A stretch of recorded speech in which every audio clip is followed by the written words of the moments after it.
Come, little children, I'll take thee away into a land of enchantment. Come, little children, the time's come to play here in my garden of shadows.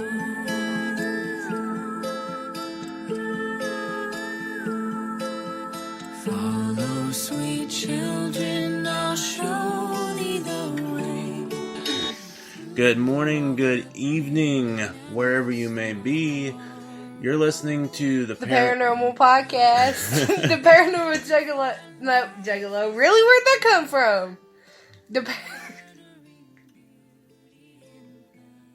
The Paranormal Junkyard Podcast with Jamie and James. This is a bit messed up today.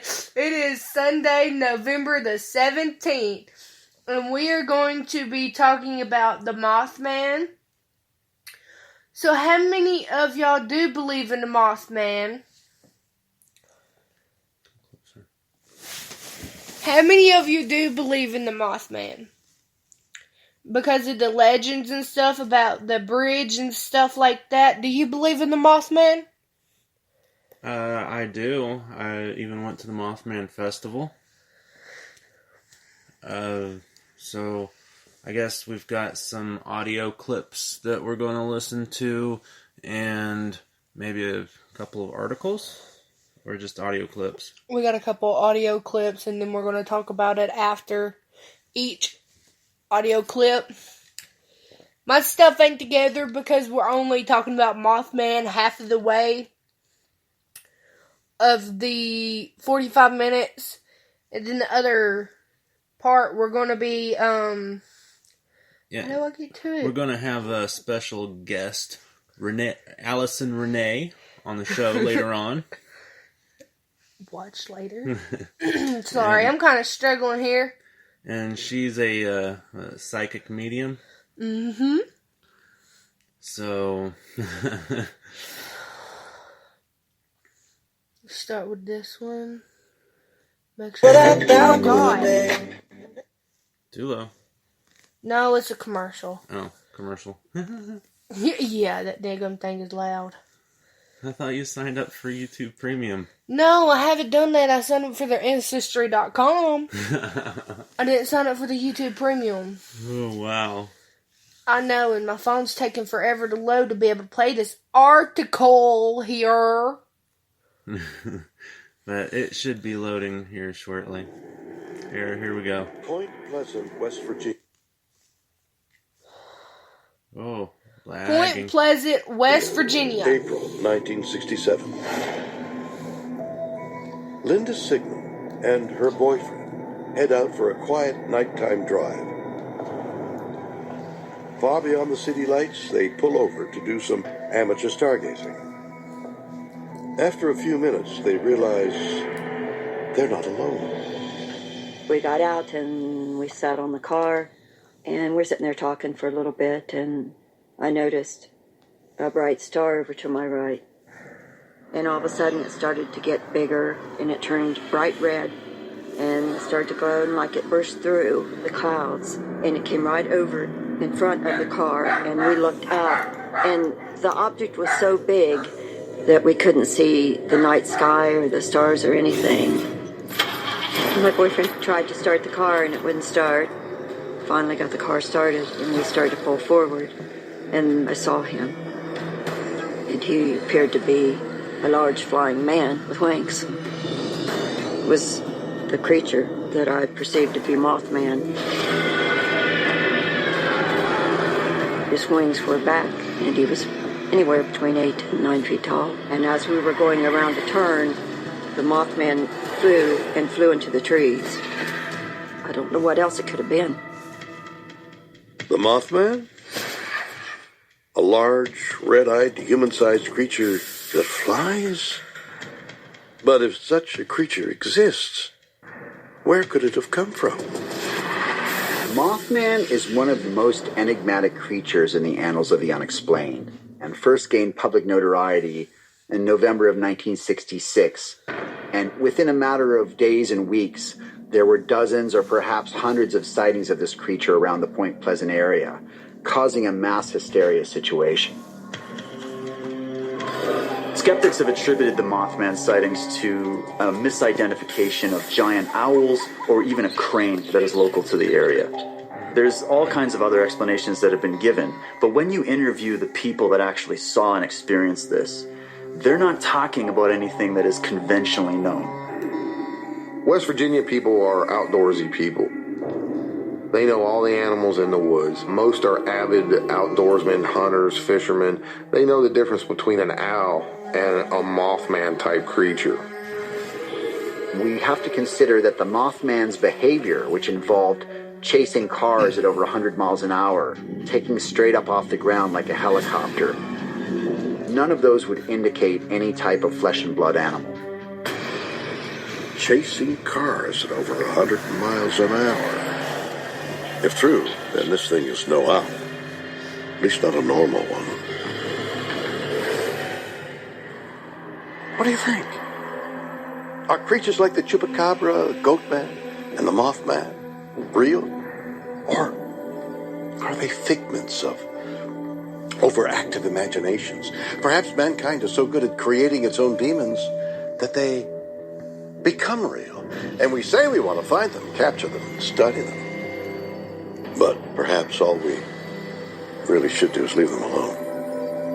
Let them stay in the shadows. Let them remain the unexplained. Okay, so what do you think about that? I don't know, but you got to love William Shatner. Well, it was on History Channel. What do you expect? Oh. What do I think? Yeah. I think there's like with any other thing, like with aliens, with the Mothman, there's been a lot of sightings and reports and things. So I mean, there's like more than one eyewitness sighting, unless you want to call it mass hysteria. But I don't think that it would be like mass hysteria because I don't know. I don't personally believe in mass hysteria. Well, in my opinion about the Mothman, how they was saying that they saw a big light come down from above, I believe Mothman has to do with aliens. I believe that the aliens created Mothman or has something to truly do with Mothman. So, what do y'all guys think? Call in and let me know y'all's opinion about Mothman. The number is 256-717-5470. Yeah, we always love hearing from everybody. That's right. Okay, so here's another one. Let's see. Let's do this one right here. Or is it? Sorry about that.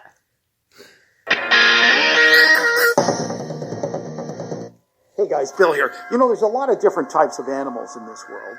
We have the friendly types, and then there's the not so friendly types. But then there's the ones we don't know really what they are. Like this one they call the Mothman. According to eyewitnesses, the Mothman has giant wings and big red eyes. It stands taller than a man, but flies faster than any bird we know. There have been dozens of news reports and documentaries about the Mothman, even a major motion picture. But is the Mothman real, or is it fake? That's what I want. This is Point Pleasant, West Virginia. It's a quiet town that sits on the Ohio River. But right in the center of town is a large sculpture of what locals call the Big Bird, or Mothman. It is here because Point Pleasant is where the legend of Mothman really got its start. On the night of November 15th, 1966, two young couples were out in an area called the TNT by locals. TNT is an old World War II munitions storage area that was converted to a wildlife sanctuary after the war, and a favorite haunt for local kids to park and party. On this night, however, the four young people in the car were on their way out of the woods when suddenly they came across something very unusual standing in the middle of the road. According to the kids, it had a 10-foot wingspan and red glowing eyes the size of baseballs. This is the place right here where the kids said they were standing. They said the creature took off in this direction where there was a large building. They didn't chase after it. Instead, they pointed their car towards town and hit the gas pedal. On the main highway back to town, the creature appeared again, flying above the car as it was chasing them. They tried to outrun it, but despite hitting speeds in excess of 100 miles per hour, the creature stayed right with them. Only when they came to a lit area of town did the creature turn off and disappear. The kids told the police what they had seen, but the story wasn't taken seriously until reports of other sightings began to pour in. In all, over 100 reports from eyewitnesses were filed, and this caught the attention of the news media. Well, what did you see? Well, no, I was looking at it in the sky, and then all of a sudden it just, just sort of sank right into the trees, So he stopped the car, and the thing came over the top of the car.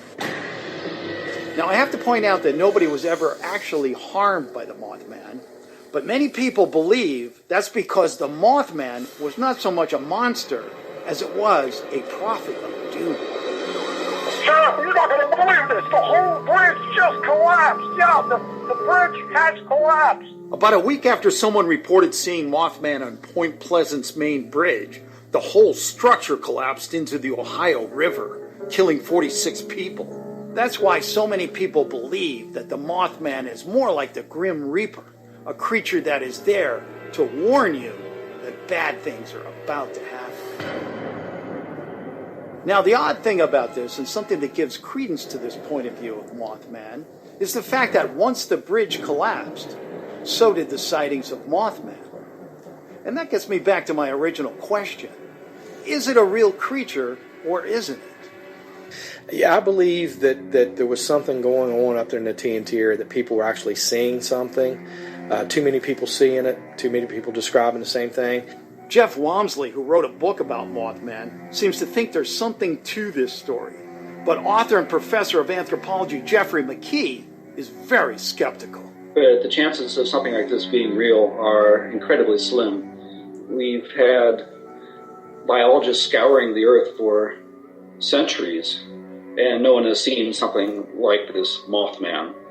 He's got a good point there. I mean, is there some hard evidence? To my knowledge, there has never been anything other than eyewitness descriptions and drawings, sketches, as to a good description of this thing. But then again, how would you explain 100 people seeing this thing and it not being true?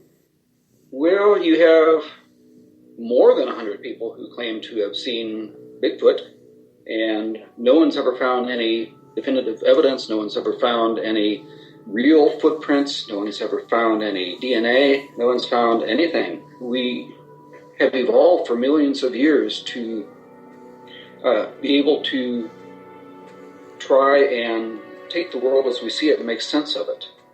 And sometimes the way we make sense of it in the long run doesn't make sense. Now, there is one reasonable explanation I did come across in my research, and that is there's a possibility that what these people were really seeing were actual birds. You see, the area around Point Pleasant is filled with all sorts of large winged birds, like sandhill cranes, barred owls, even turkey vultures. They look pretty small when they're up in the sky, but when they swoop down, you see they have this 6-foot wingspan, and they look really, really big all of a sudden. Another interpretation of Mothman that I heard about came from a man named John Keel. He wrote a book called The Mothman Prophecies that was turned into a major motion picture starring Richard Gere. His take on the whole thing was this was, related to the UFO activity, that this Mothman creature somehow and the Men in Black and the UFOs were all related. He felt that the TNT area was a window to paranormal activity.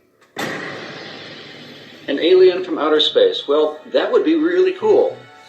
But first of all, we'd have to have evidence that it exists. And secondly, why would an alien from outer space look... Well, it looks like we are coming up on a break.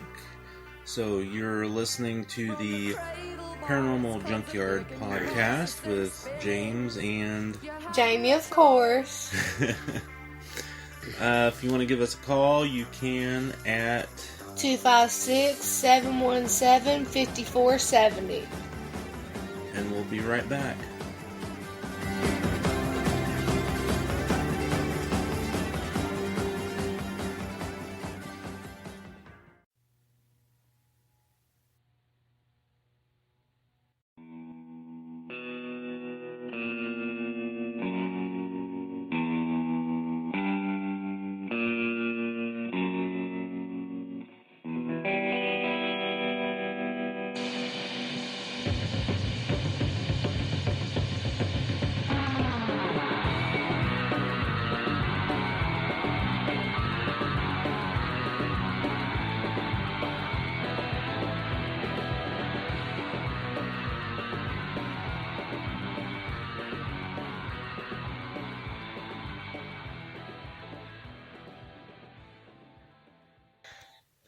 And welcome back to the Paranormal Junkyard. Tonight we're talking about the Mothman. And later on, we're going to have special guest, Alison Renee. So, thanks for listening. And if you want to give us a call, you can call us at 256-717-5470. And we're going to continue with our audio segment that we were listening to before our break. Like anything we have here on Earth. An alien from outer space would be totally different from what we have here on Earth, because they would have had a completely different evolutionary trajectory. They might not even be carbon-based, for that matter. For an alien to look like an Earth creature would be highly unlikely.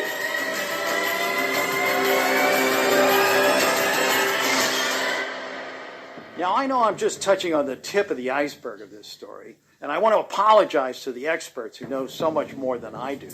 But based on what little I do know, this creature known as the Mothman is and will remain an open book, unfortunately, as in unsolved mystery. I'm sorry, but I don't feel like I have enough evidence to prove it one way or another. So what I'm going to do is I'm going to leave it up to you guys. What do you think? Do you think Mothman is real? Or maybe it's just a figment of people's paranoid imaginations? Maybe it's a UFO. Or maybe it's just a bird that ate too much McDonald's. Let me know what you think in the comment section below for a chance to win a free t-shirt. That's right, that's what I just said. Okay, in my opinion about this, I believe that if it was a bird, you would think it would be bigger than what it actually is. Or smaller than what it actually is, what people say. The height of it is, 10 foot? 8 to 10 foot? Well, if that was true, then why would it, let's see. Why would it, be showing itself to people? Maybe it is like the Grim Reaper. Maybe it just wanted to show itself to let people know that something bad's going to happen. What if that's what it is? What do you think? I think every time that there is like a disaster that he shows up. So it's like a prophet of doom. I mean, I don't know about any recent articles or anything like that, but I have heard of recent sightings of the Mothman. So I don't know of any natural disasters that's happened around it, but I'm sure there has been. Okay, well, we have another audio recording here about the Mothman.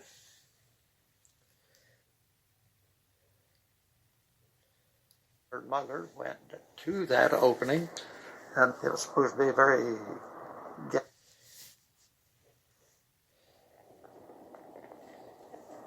It's 1928, and suspension bridges are being built all across America. New designs and new materials make for rapid construction. This is the Silver Bridge, crossing the Ohio River at Point Pleasant, West Virginia, on its opening day. My father was vice president of the corporation that built the Silver Bridge. It was a wonderful time to be a young American boy. The Roaring Twenties, they called it, and America had never been as prosperous. They just thought nothing but the best in the future, and a wonderful time for America.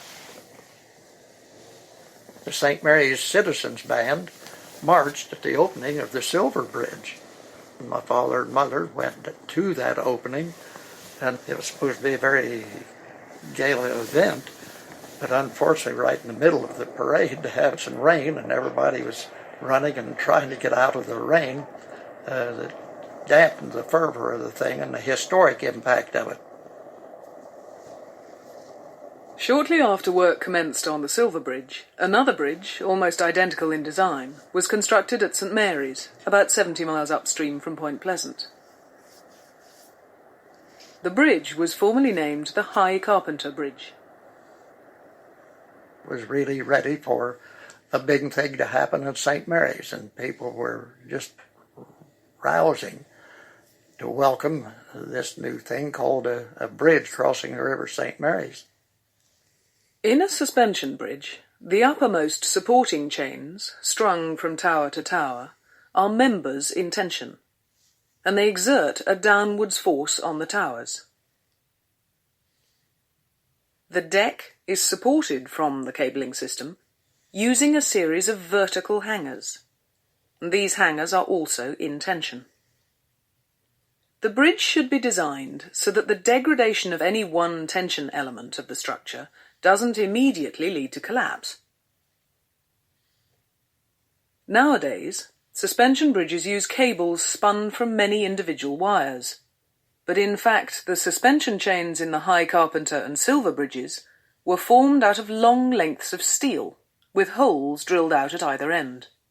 These I-bars were put together in much the same way as the links in a bicycle chain. A bolt is used to join the I-bars together. The resulting joints in the suspension chain can then move in response to the forces placed on them.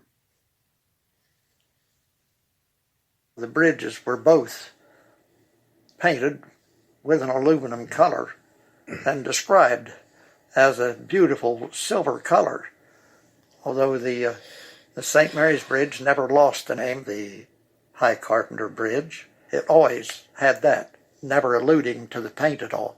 But the Silver Bridge was very proud of that silver sheen that they got from their aluminum coat. And when the bridge was even repainted, every time, so far as I know, always silver or aluminum, but always referred to as a Silver Bridge. But the word aluminum and the fact that the Silver Bridge would be painted aluminum, I think, had more of an impact on the psyche of the public than did the fact that it was steel. But after barely 40 years, the design and materials used came to haunt them. On December the 15th, 1967, the bridge fell in less than 1 minute, with the loss of 46 lives. A 20-year-old eyewitness at the time was Charlene Wood. I was actually on the bridge when it fell that night. I was going home from work, and a trembling of the bridge and a noise that I couldn't even describe what the noise was like. But I realized that maybe something had hit the bridge, and I decided I wasn't going to cross it. So I threw the car in reverse, and as I was backing, the car stalled on me, but it kept going. And when I was able to get it stopped. The bridge had fell in front of me, and my wheels was on the ledge here. But what was the cause? Was it an accident, carelessness, or inadequacy in the design? The problem couldn't just be that this bridge was a suspension bridge using I-bars, because that was a known technology with many contemporary examples. The city of Pittsburgh has 3 suspension bridges spanning the Allegheny River. Known collectively as the 3 Sister Bridges, all employ I-bars in their suspension chains. They were constructed at much the same time as the Silver Bridge, and are clearly still standing. They do, however, have a marked difference in their design. This one is the 6th Street Bridge. The I-bars are configured together in clusters, meaning that several I-bars are used to form each chain, and so the failure of any one I-bar won't precipitate a collapse of the structure. In fact, the steel used here is of a lower strength than that used in the Silver Bridge. But these bridges are said to have a safety factor of at least 2. That means that they're designed to support more than twice the greatest expected load. The 3 Sister Bridges were built in 1928, and they were expected to last 100 years, and at the rate that they're going now, I'd expect them to last 125 years. The major difference between the designers of the past and the designers you have today, the members that were designed on steel structures were over-designed, where the steel members only needed to be an inch today. Well, back then they would make them an inch and a half. So you had that half inch of material that could actually deteriorate before it even impacted the structural capacity of the bridge. With each I-bar weighing several tons, assembling them into suspension chains was no easy undertaking. But clustering them together had become a time-honoured technique, because that way a degree of redundancy comes from the way that multiple I-bar assemblies provide multiple load paths.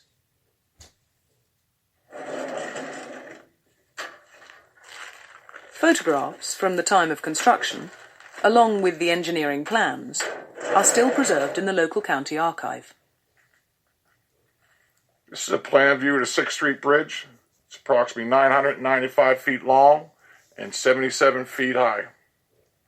And it gives general notes to the contractor or the erector on the assembly of the plant and giving the manufacturer's name of the American Bridge Company. The Pittsburgh-based American Bridge Company was able to employ the practice of building from either bank using a cantilever principle.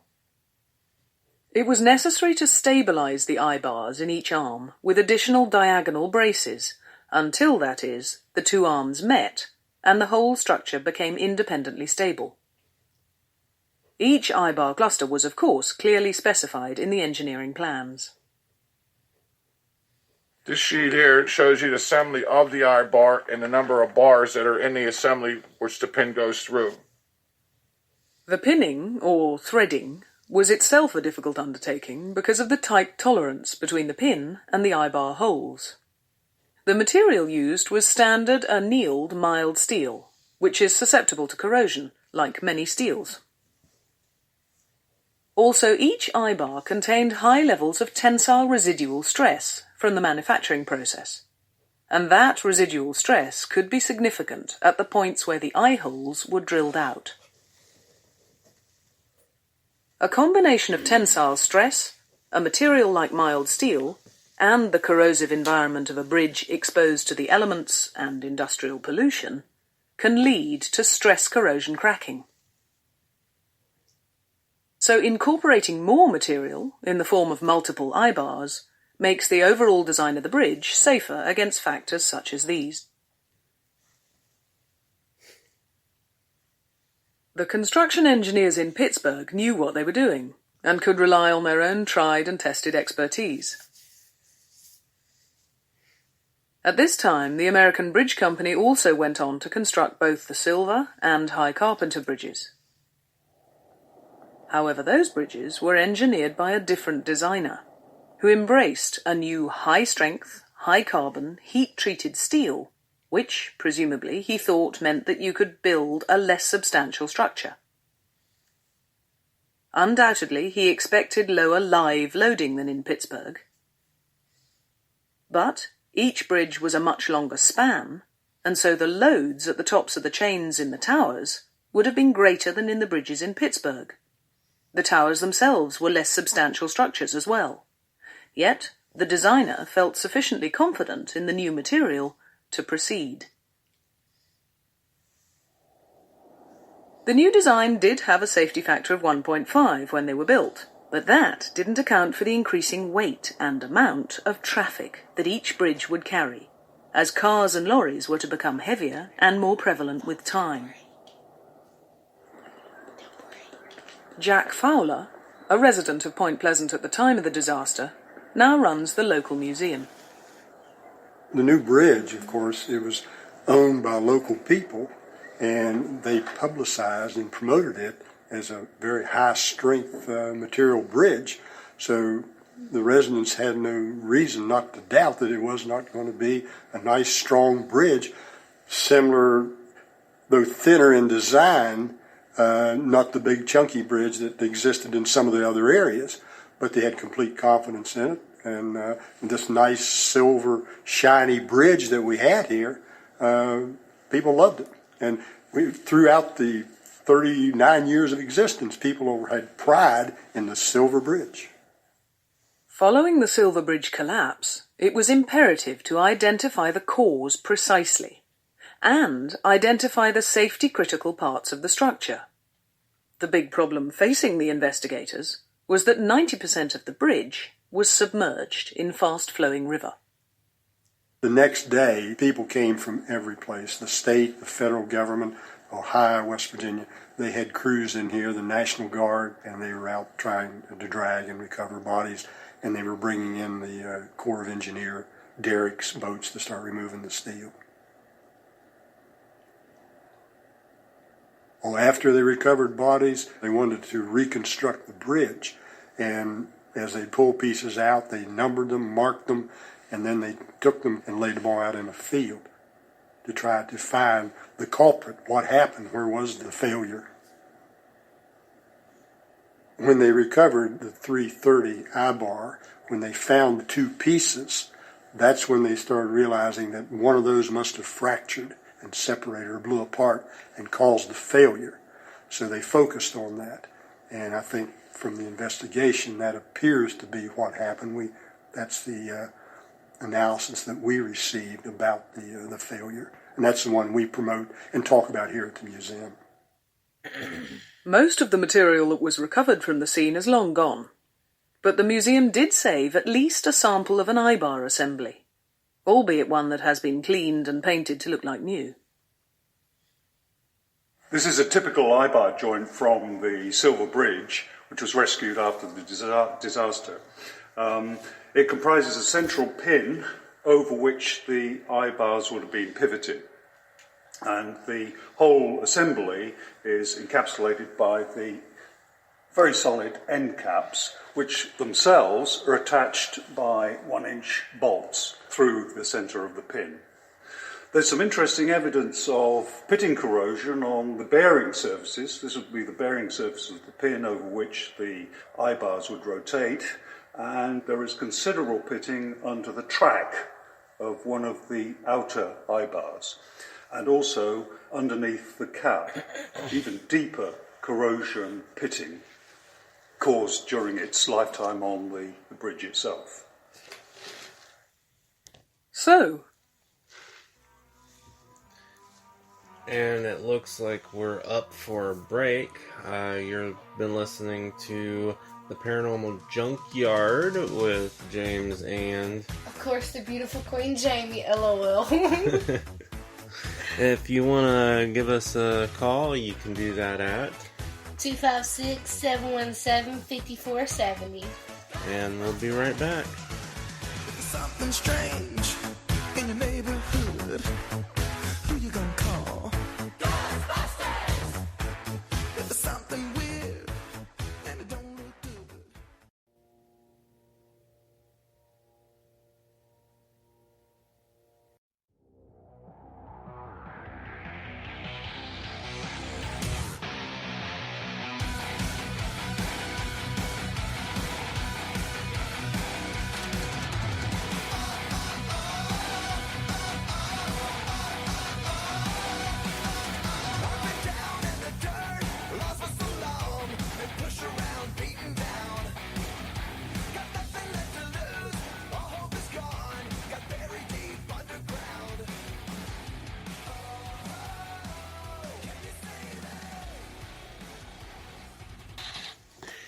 You've been listening to the Paranormal Junkyard Podcast with James and... Me! Woohoo! We're soon to have our guest on, Alison Renee. So hopefully you'll stay tuned in. And I guess... We're going to listen to the next 10 minutes of this video, then we're going to stop it, and then we're going to talk about it, because then we won't have but 5 minutes to our special guest calls in. So, if y'all would like to call in right now and give us your opinion about the videos and stuff that we've been doing, or your opinion about Mothman, please do. The number is 256-717-5470. What were the weather conditions on that evening of December the 15th, 1967? And how was the bridge being used at the time? The weather was kind of chilly. There was snow flurries coming, and it was getting dark. It was around, it was time when everyone was getting off of work in the evening time. Traffic lights on a bridge change the pattern to the traffic flow. Once it changes, then you've got all the traffic that's backed up, and they come, a wave of them rush across the bridge, and whatever's in that line, that's the load that you're going to get at that time. And it was on both sides, and it would work both ways. Because, so as you can tell from our model, that there was a great many coming through from that last change of light in Point Pleasant. When there was heavy traffic on the bridge, there was a motion of going up and down, but I was told that that was normal. So I wasn't afraid of the bridge. The bridge, I don't think anyone ever crossed it that they didn't feel movement. That was a discussion of the community, of the area, because there was always swaying. It had the up and down motion from so much weight on it, and everybody always said, well, this bridge is going to fall someday. But then you look back at the design. It was a different design, and we felt that it because of the design, it had that built-in motion, so to speak. So you talked about it, but did you worry about it? No, but the motion was there. We experienced that personally. This is where the bearing surface would connect with the pin, and it's from roughly a position at right angles to the shank of the bar where the critical brittle crack, which brought the bridge down, actually started. On the inner bearing surface, there's extensive pitting corrosion, very similar to the one on the corresponding part of the pin, and also traces of fretting marks caused by particles of rust wearing away the surface as the bearing moved. The eye-bar that failed, number 330, was positioned on the Ohio end of the bridge on its northern side. Back at the West Virginia end, Charlene Wood was approaching in her car. But with the failure of that eye-bar, she was heading into trouble. As I stopped, the bridge was coming forward like dominoes, swaying back and forth. Okay, so what do you think about the opinion of the bridge and stuff? Do you think that the weather could have affected it, or could it have been the water could have rose up so high and it could have been so swift and it could have knocked the bridge down because it wasn't built right? I think it was a combination of the weather, water erosion, because they did say that one of the I-beams had like pivots in it and was, they said, fractured. Yeah. So I personally think that was just all the combinations of that, and the Mothman was there to just say, hey, look here, because he's been seen on the bridge multiple times by different eyewitness reports. He was just there to go, hey, this is going to happen. Hello. So, Mothman was there to warn them that the bridge was going to fall. Yeah, I think so, because like they said, he never hurt anybody. Right. He was just like a prophet. Some people call him the harbinger of doom, just to let people know, hey, there's going to be a disaster. But, something like that, sightings of, like, a Mothman that's never been seen before, nobody's going to know what is going to take place. I mean, it's not like he went up to someone and said, hey, this is going to happen. Right. He couldn't talk. He was just being there, being seen, just like the, Grim Reaper, basically? Yeah. Is that what you call it? Well, the Grim Reaper takes souls. Not the Grim Reaper, I think he was a version of the Grim Reaper, but he wasn't the Grim Reaper. He was the good version of the Grim Reaper. Is basically what he is. He's the good version of the Grim Reaper. So, that is one of my things about that, is that if I saw the Mothman, I wouldn't freak out. I would look at him and be like, what in the living flying firecrackers is that? I love your descriptive words for cuss words. But I've seen the Mothman. Granted, it wasn't the actual Mothman. It was on a hayride at the Mothman Festival. Oh, no. Yeah, the Men in Black were there and everything. Really? Yeah, it was pretty fun. Was it? I want to go, but I don't want to go anywhere near Ohio. Well, I mean, it's not in Ohio, so it should be I don't want to go through Ohio. You're going to have to take me another route. Ohio is a crazy place. Well, Ohio's above it. We wouldn't go anywhere near it. Is it? Yeah. How's it? How? You got Ohio here, and then West Virginia below it. You got the Ohio River separating it. Oh. Okay.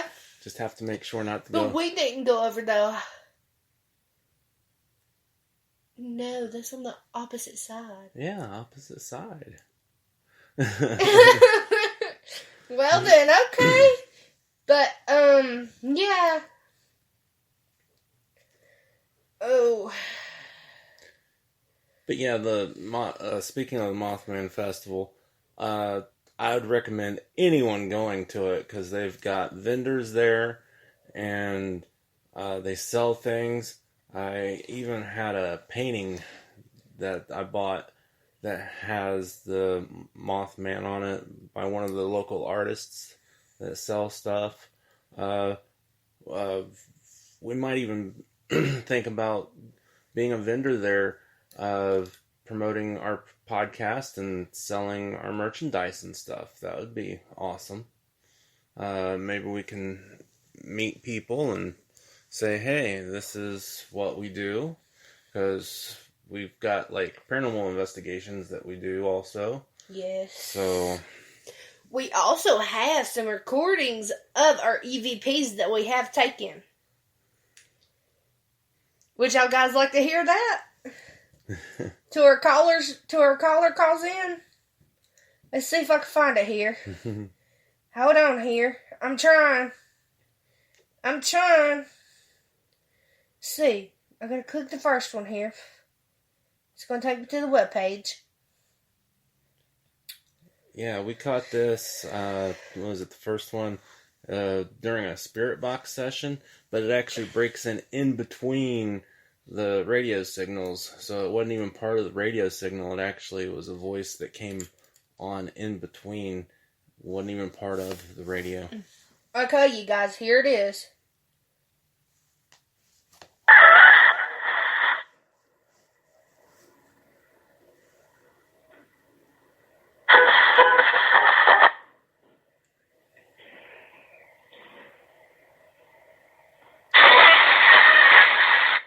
It's really faint and really low, so you can barely hear it, but my volume's up all the way. but it's really faint and really low, so you can barely hear it. Was that the enhanced version? That was whatever one that was that you did. There's a regular one, and then there's an enhanced I'm version. going to do the regular one. No, the regular one you probably won't even be able to hear it at all, hardly. Because it was very faint. But I know it scared the crap out of me. It did him. Because it pretty much says what I could hear from it in low whisper, "Get out." Here's the other one. I think it's my signal to the stream, though. Or not. Is it safe for us to be in this room?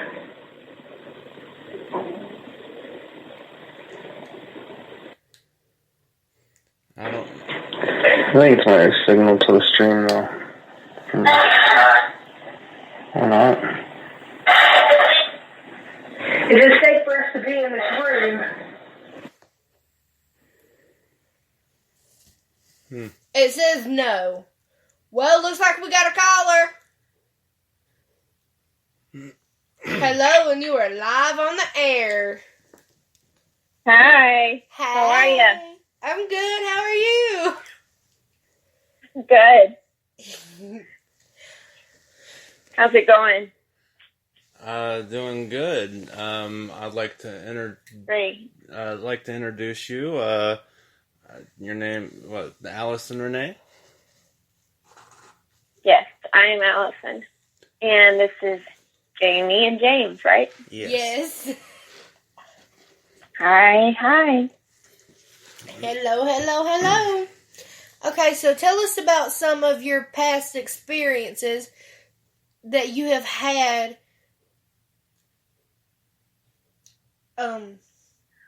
I just lost my brain. My thought of burnt. Okay.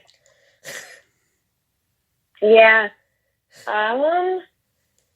Well, so that would be about 25 years now.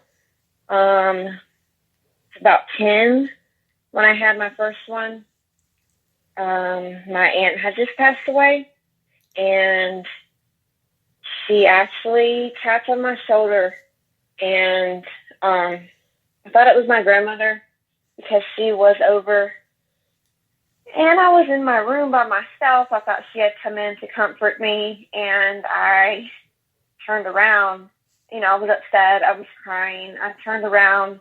No one was there, and I knew that it was her.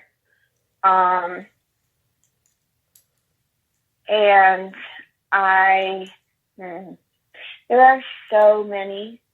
I've been sitting here trying to think of which ones you guys might like to hear about, and I'm just like, my brain is just like, I don't even, when I was 18, I was dead for 3 days. So I just found, the older that I've gotten, and, with, in the last couple of years, with my awakening, and the older that I'm getting, my gifts are actually developing, they're growing and they're expanding, and I've learned to not be afraid, like I was telling you before, Jamie, and with that, they're actually getting stronger, and they're growing, like I said. For example, like all my clairs have basically all of them have developed now, and I was telling you before that the newest one for me really is actually mediumship and channeling, which the hardest thing with that for me has been learning how to shut it off and tune in and tune out, basically, and learning how to ground and protect and control it all a little bit better, or else, anybody is going to be all over the place with it because there's a lot of energy going on. all the time. And it's not something that, there's just so much to say about it, really.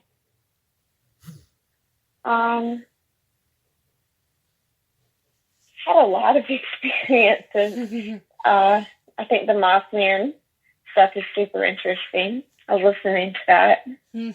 But I've had a lot of negative experiences. I've had a lot of positive experiences. And I don't regret any of them because I just know that that's what I'm here to do.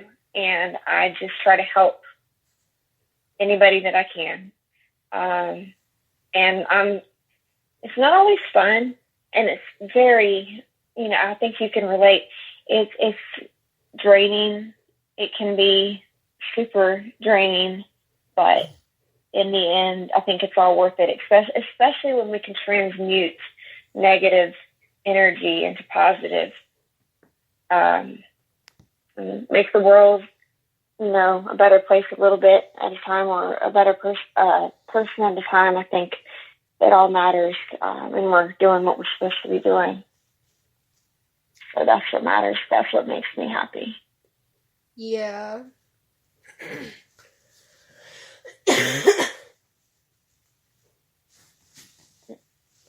Ask questions. Don't just do a lot of work. Go ahead. Ask questions. Don't just go blank. You just went, yeah, you gonna make me do all of it? You're the one that was doing all the talking earlier. Was I?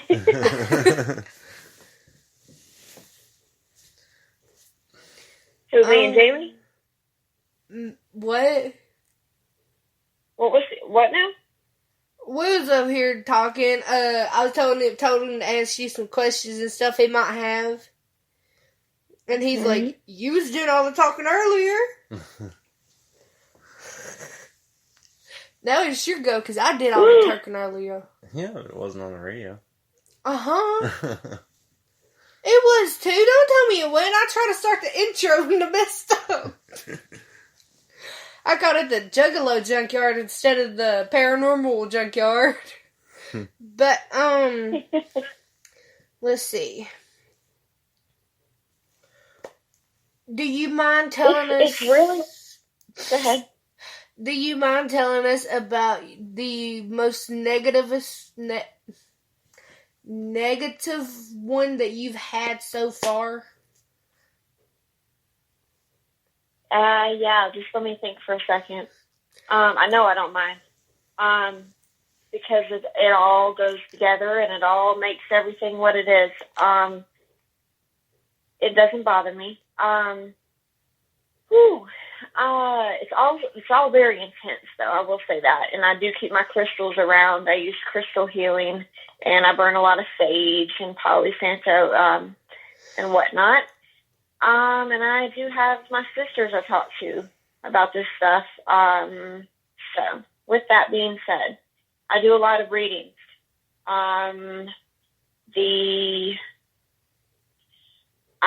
Most of them are positive, and a good portion of them are not. Now, I will tell you that a few weeks ago, I was talking to a girl. I was doing a reading for her, and I don't want to get too graphic here, but I saw exactly what had happened. And I also, with being a psychic medium, clairvoyant, intuitive empath, all that,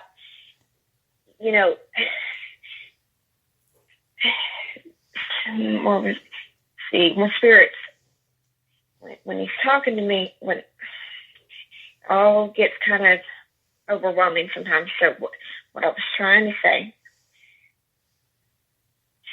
I was doing the reading, and this girl, I think y'all know what I'm talking about when I say that sometimes people know when your energy is really high, and sometimes people want to kind of feed off of that. I'm not trying to be ugly, but And sometimes they don't even mean to do it. But it does happen. I don't know if that was her intention. I don't think it was. But there was some real strong energy going on.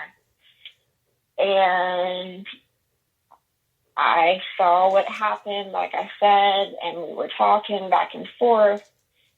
And there was a lot of weird going on. And I just knew instantaneously that I was not alone.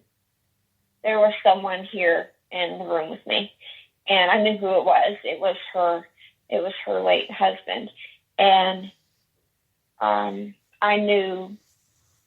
just knew his name. I knew his middle name. I knew everything, and I knew that he was coming through really, really strong, and that was not pleasant because most of the readings I do are super positive, and spirits never lose their humor. And most of the time, I'm conveying to loved ones what their loved ones want them to know, what they, you know what I'm saying? But that was kind of intense. That was kind of intense because it was such a sudden, tragic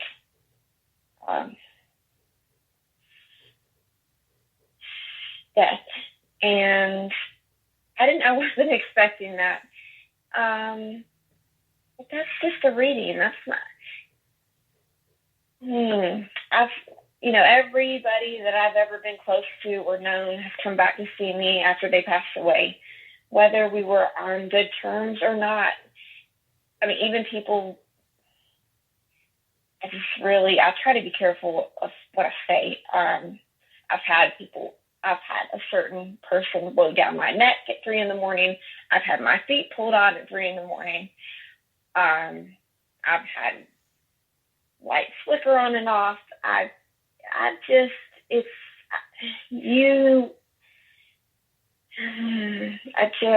don't even really know how to put things into words sometimes because it is so crazy. I don't even know what crazy.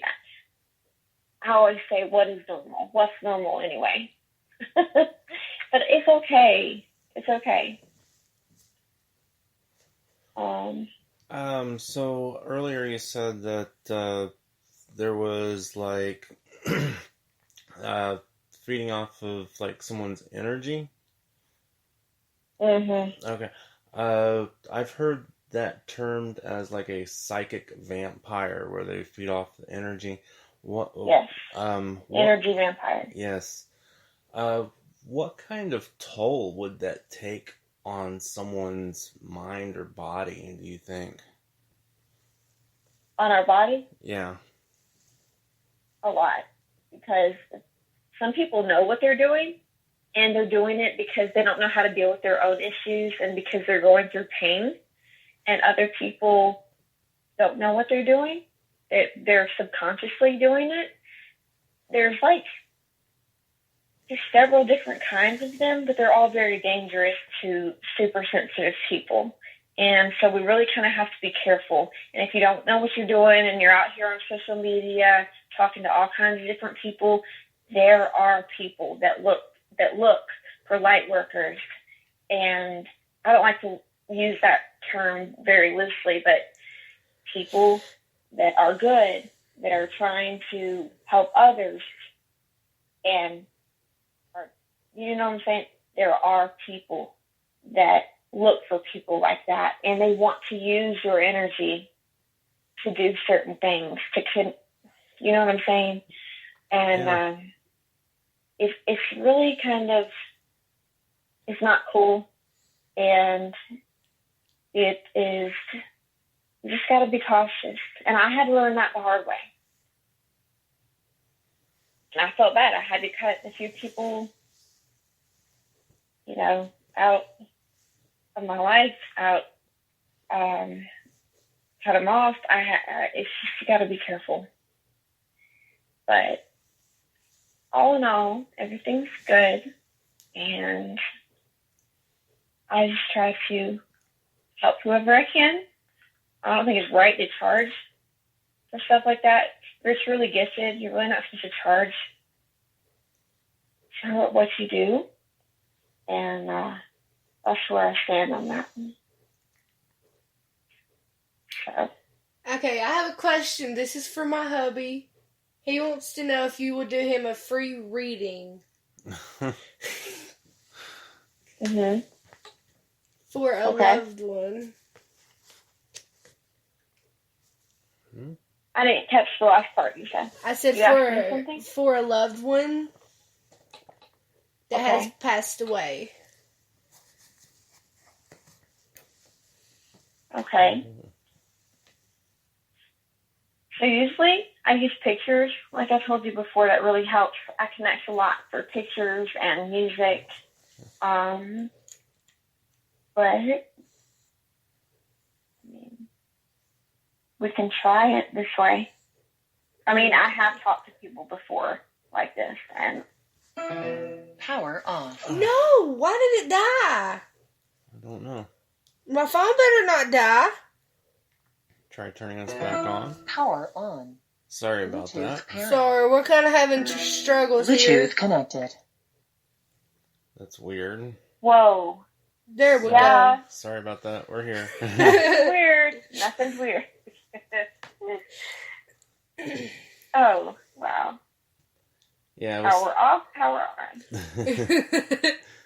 We're having to use our Bluetooth speaker because it goes through better and we can hear the callers that call in and stuff, the guests that calls in.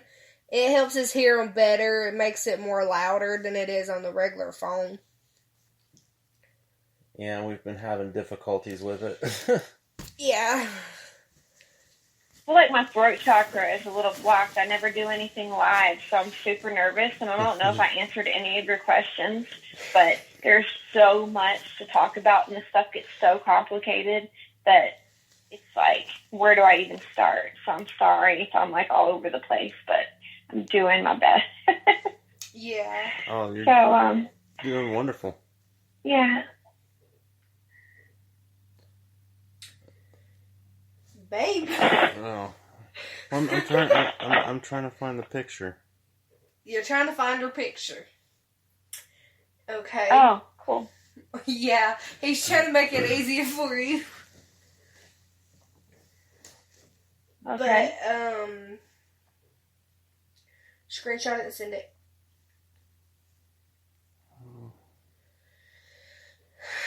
Okay. Well, like we talked about earlier, the things that I have experienced in this house that we currently live in now, there's one other thing that I have experienced in this house. I was in the living room, just sitting there, not doing nothing. I believe I was watching TV and coloring, and the light was on, and automatically the light, we have a pull string for the light, and it's really long. It took and it hit the roof, and the light went out. And the string hit the roof? Yeah. Okay. And the light went out, and I knew there was something there because I saw it. Mm-hmm. And I tensed up so bad that it was unreal. And I just can't explain what it was. So was this after we had started talking? No, it was before. It was not that long before. Maybe a couple of months. Okay.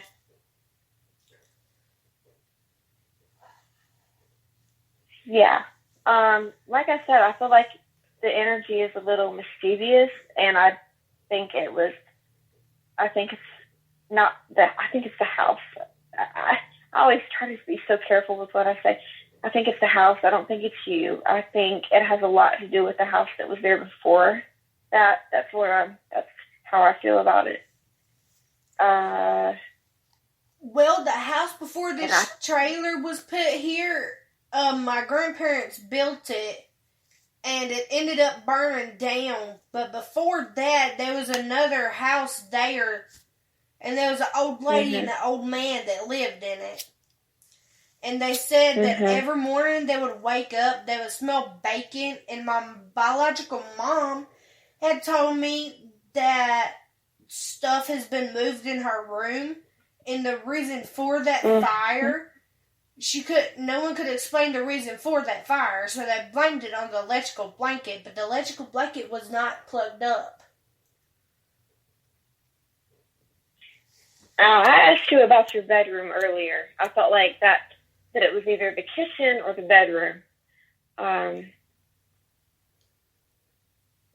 So yeah, I totally think, but it doesn't, I feel like it's so weird to me. It's like two different houses in one, but I feel like it's mostly with you and a lot in the bedroom and a lot to do with history, like a karmic thing, or what else was I saying to you? It was a karmic thing, or a now I'm blanking. No, it's all good. I mean, we've been talking for hours. So yeah, something from a past life that is carried with you, or an attachment, which is really kind of hard to like get rid of. And then if someone or some, Lord, if one or more people need to cross over, that's a whole other thing, and they may not even know. And that's not the easiest thing. I mean, I've been dealing with that for 3 years, like I told you, and it's freaking exhausting. Yeah. There's something else.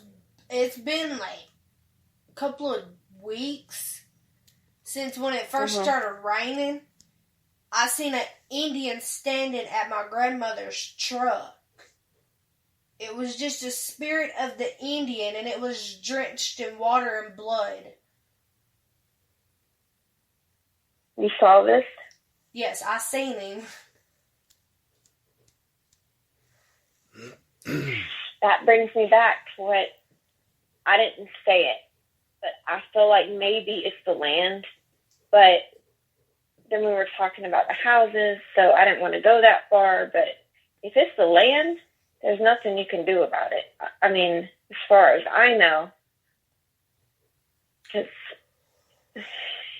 that goes way back. And I mean, I'm part Indian. I do a lot of Native American stuff, but that's big. Yeah. So I mean, I wish I could be there.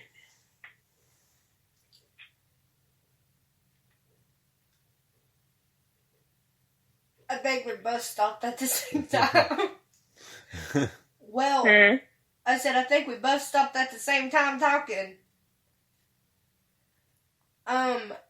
One point in time when I was younger, my older brother, which I grew up with him, he's my uncle technically. He saw an Indian. It wasn't the same one. It was a different Indian, but it wasn't an Indian. It was a demon Indian.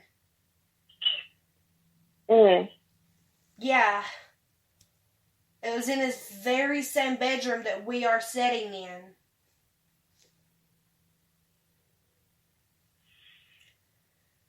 And so, do you sage, or do you cleanse your house like regular? I'm having trouble speaking. It's 11:11. Regularly. Well, we have not saged it since we have been back here. We have not been back here that long. We haven't had the time to do any of that because we got people running all over the house back and forth. Mm-hmm. And we really haven't had the time to do it.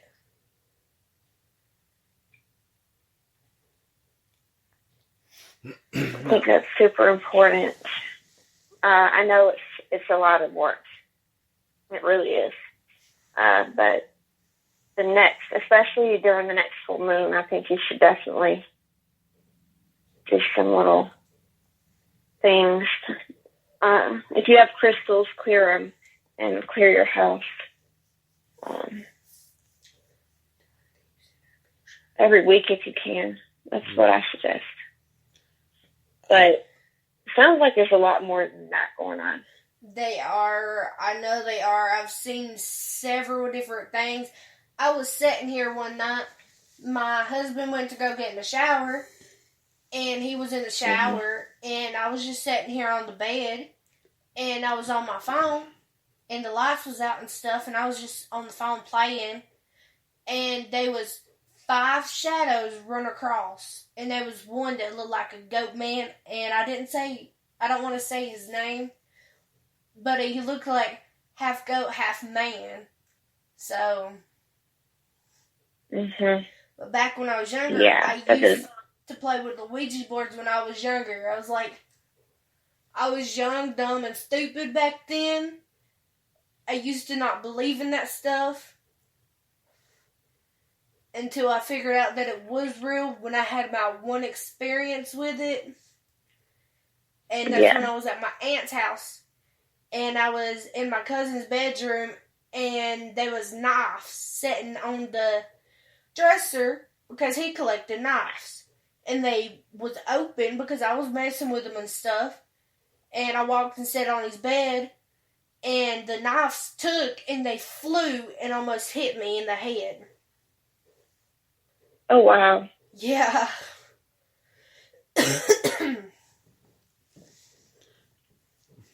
Yeah, I think we've all made that mistake, with the Craft movie and whatnot coming out. But I think we all kind of know better now. But it's not, no joke. And I think you need to put some, it's my opinion, just some like chunks of tourmaline around the house and some selenite. We are coming up on a break here. So you're listening to the Paranormal Junkyard with James and Jamie, of course, and our guest Alison on the phone tonight. So stay tuned and we'll have a little bit more discussion.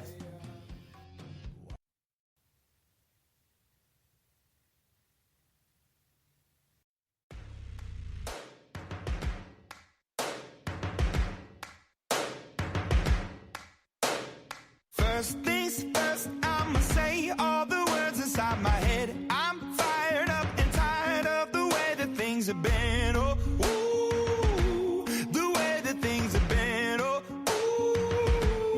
ooh. Second thing, second, don't you tell me what you think that I can be. I'm the one at the sail, I'm the master of my sea. Oh, ooh, the master of my sea. Oh, I was broken from a young age, taking my soul.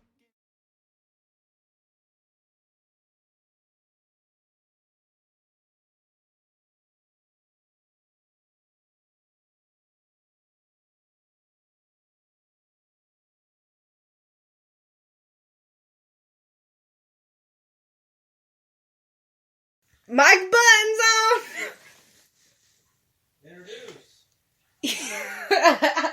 You making me do this stuff myself.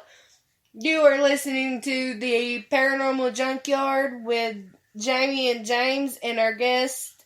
I can't think. Well, I kind of feel kind of goofy doing this. Hey, James. He's in the bathroom. I just got the picture. Okay, but he had to run to the bathroom. Hold on 1 second.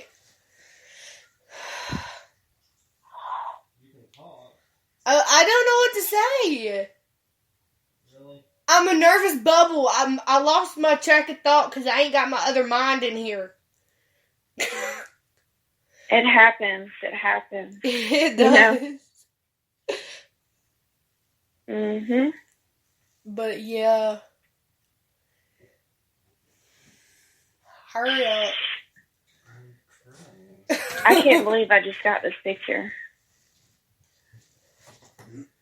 Okay, I'm back. Sorry about that.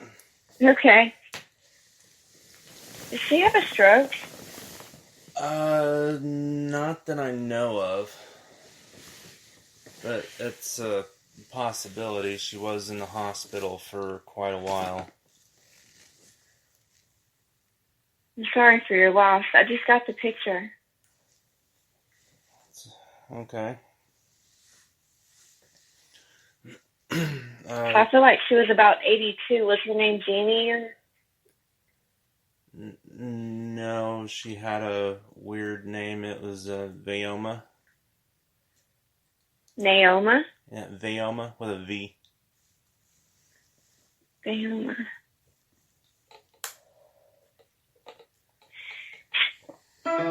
Power on. Here it goes again. Bluetooth powered off. Power on. Bluetooth pairing. Bluetooth connected. Do we connect? Yeah. You there? Yeah, I'm here. Okay. I am. Totally need to fix that. We do. Either we need to do that or get a new Bluetooth speaker. Yeah.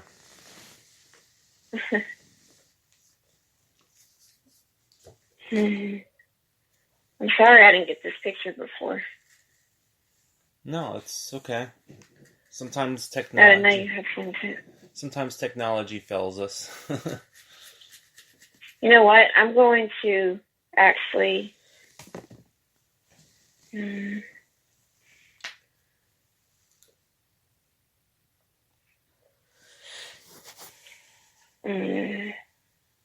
Usually, I start typing. When I get a picture, I start typing, and I type, and I type, and I type.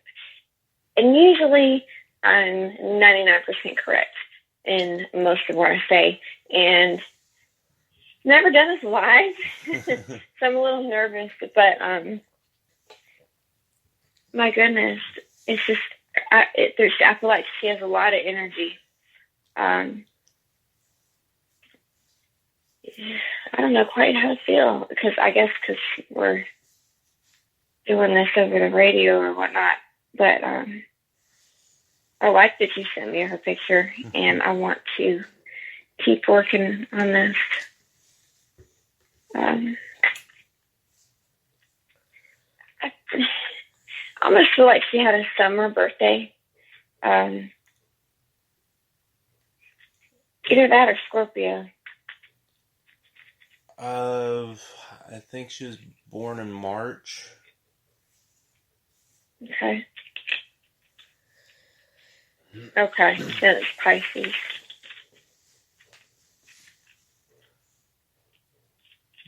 But yeah, she was a wonderful woman. I took care of her for like the last 3 months of her life. Mhm.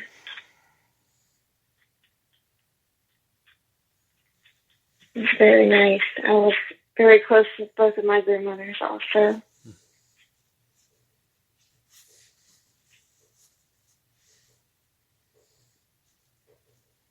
So, was there something you wanted to know?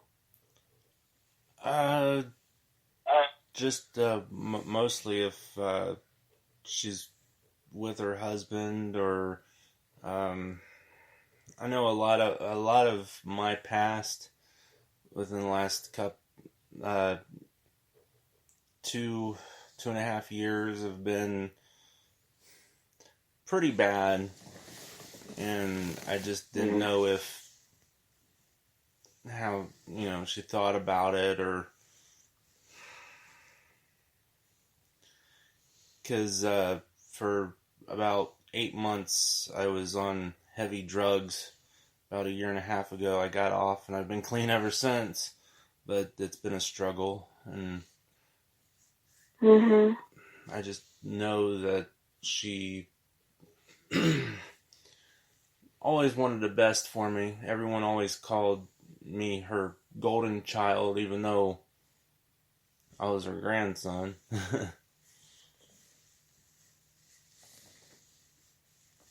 I feel like her presence is very strong, even just looking at this picture. Through the picture, that's how I feel. She has a presence about her, and it's very kind, and it's very there. And I totally feel like she's still with you.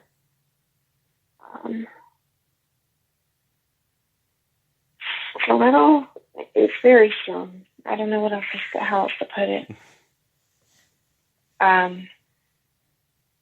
Me and Jamie, we did a couple of other ones, and those didn't come through so good earlier.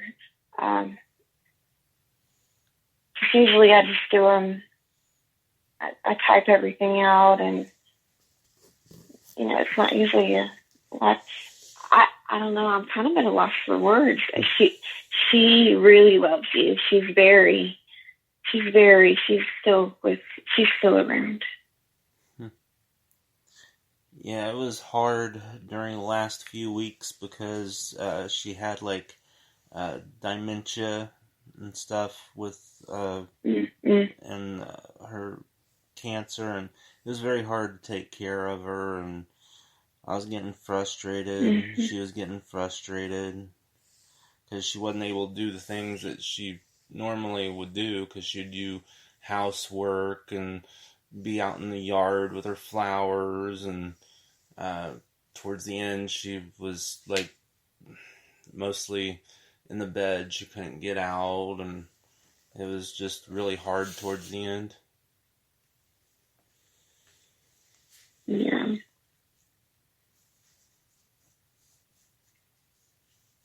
My grandmothers went through the same thing. And it's very, very sad, but I think they're in a better place, all of them.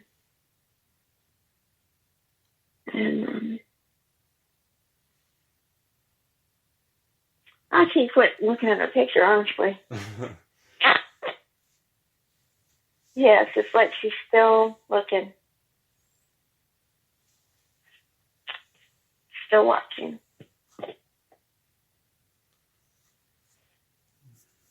Yeah, every time I was in trouble, she was always there to bail me out or give me money to come back from Nevada, and that was a long drive. That was 2,000 miles.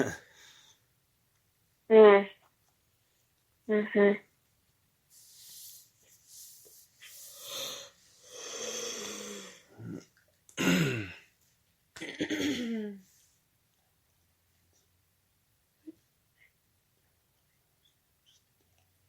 So her husband,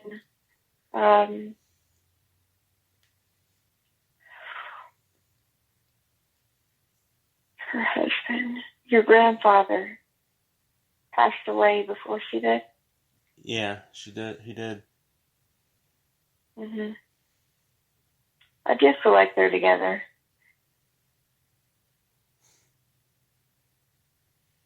I feel like she's good, and I feel like she is one of your spirit guides. I do.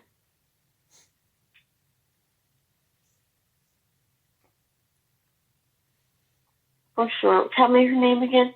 Veoma. Okay. That's really sweet.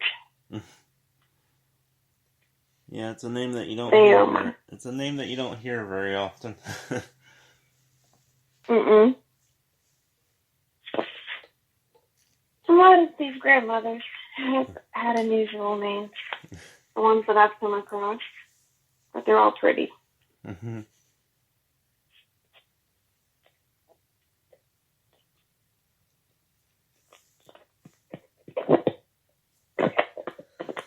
You guys are in Alabama, huh? Yes. Is it cold? Not really, but kinda, but no, but yes. Yeah, surprisingly, I was kind of surprised. I figured I'd move further south and it would be warmer. He's got a head all twisted there. You got to move a little bit more south than we are now, but even farther than that. Like another... Yeah, Florida was nice. North Carolina's freezing.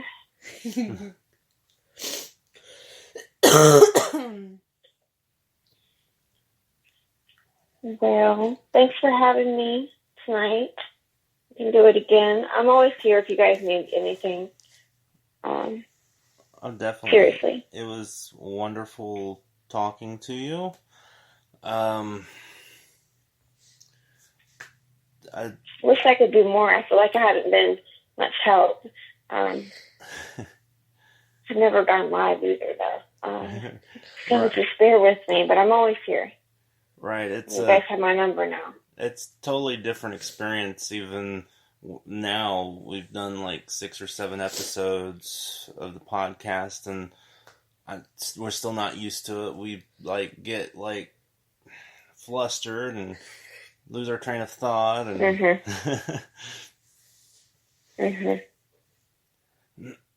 Yep.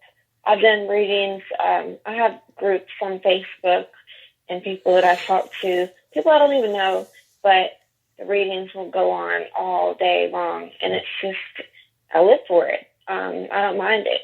But, yeah, you're right, it is totally different when you're, it's a little more, not more, it's a little nerve-wracking when you're on live, but it's whatever, I guess you get used to it.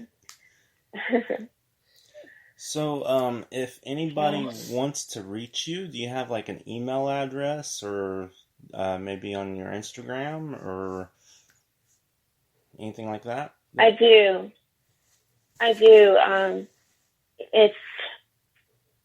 We do email. I don't know how this. What do y'all? Whatever you're most comfortable with. So my email is actually ALISON4621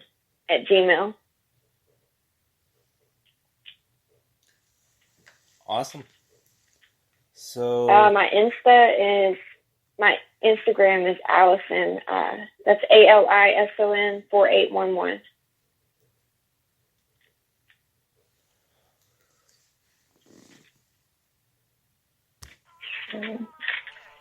All right, so it looks like we're at the end of the show today. If I don't know, so I believe we will either do a podcast tomorrow or the next day. We have to figure out, but we will be posting it on Facebook and Instagram and everything. And thank you for joining in, and we would like to thank our special guest for calling in and giving us information and stuff. And we hope my pleasure, light and life. Hope everybody has a good night, good evening, wherever you are. Shake and wish you could just wait. Here we go.